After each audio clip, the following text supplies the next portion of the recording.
Natapos na naman ang isang araw sa eskwela.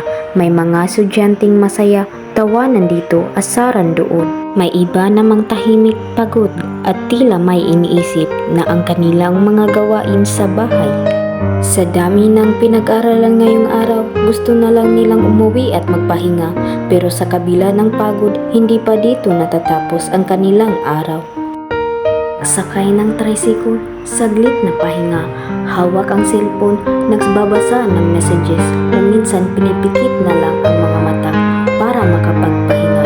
Kahit saglit, sa kalsada ng bandaan ng batimbang sasakyan, tila simbolo ng mabilis na takbo ng buhay ng isang estudyante.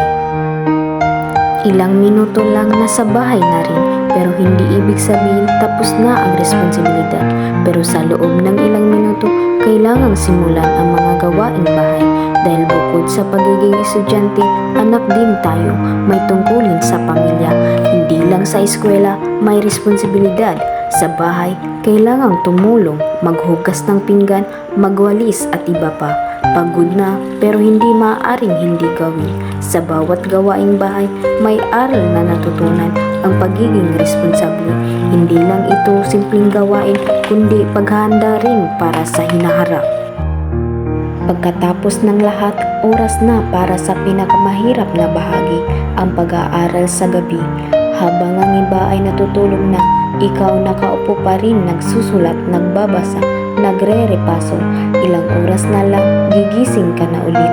Pero kahit na antok, pipilitin pa rin. Dahil alam mong bawat pahina ng libro, bawat sulat sa notebook ay isang hakbang papalapit sa iyong pangarap. Sa wakas, natapos rin.